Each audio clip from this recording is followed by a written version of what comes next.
So they say in mob grazing that the best thing you can do is to start to mob graze your pastures and tighten up your cattle, and start to, that way you can start to build soil biology, and you can get better plant diversity and thicker plants and things like that.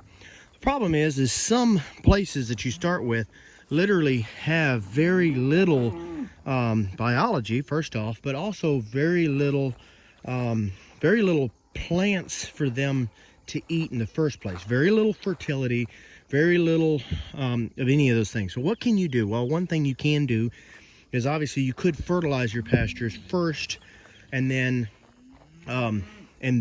you start to do those implements. That way you can start off with more food, because when you mob graze them, sometimes they don't have a whole lot of food there, so the amount of impact they put on there is minimal before they run out of food. So you move them really sooner than you really want to move them.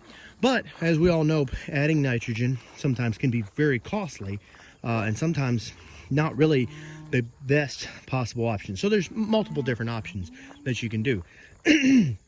But sometimes the best thing you can do is to realize that you're not going to get it overnight, and that time is your best friend. Okay, so that if you continue to implement these things over time, then you move them, then no, you're not getting the pressure you want the very first pass, and maybe not even for a couple of years. It may take you a few years. But over time you are going to increase, and over time you are going to get better. The amount of food that is in each small paddock is going to get better and better. That allows you to leave them there a little bit longer, and allows you to leave a little bit more manure, allows you to have a little bit more impact and all like that before you have to move them. But sometimes you do not get that at first, so you do need to realize that you're not necessarily going to get the desired impact at first if you don't have the food source to meet the demand that you're trying to get. So that is something you do have to remember. Something that you don't hear mentioned a lot of times in mob grazing is that you don't always in the beginning have the food, the available forage for them to get the impact you want. There are a couple different things you can do to get around that, but anyway, that's one of the things. Another thing that you could do, and you don't hear talked about a lot, is that you can actually implement some of your own seeds into your soil. So you could actually put in certain seeds and things like that to help increase the bio mass, to help increase the amount of actual forage that's there, because you can put in seeds that are more what's the word for it? You can put in seeds that are more productive, that put on more leaf, do things like that. You can do things like that that can help you over time, and that can help speed up the process. But that you can only really do that if you can afford to do that. So that's another thing, that if you don't have the money, sometimes you better have the time.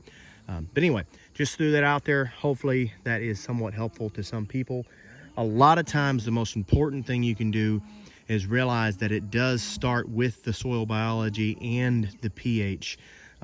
It may be a better thing to worry about getting your pH right, and then slowly mob graze or do something to move towards rotational grazing until it all starts to come up. Sometimes time is the only option. If you do have a little bit of money, there are some other things you can do, like seeds and things like that.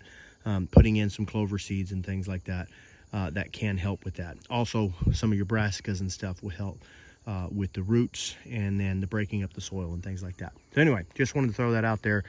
Just another video to show that some of the dark sides of mob grazing, so to speak.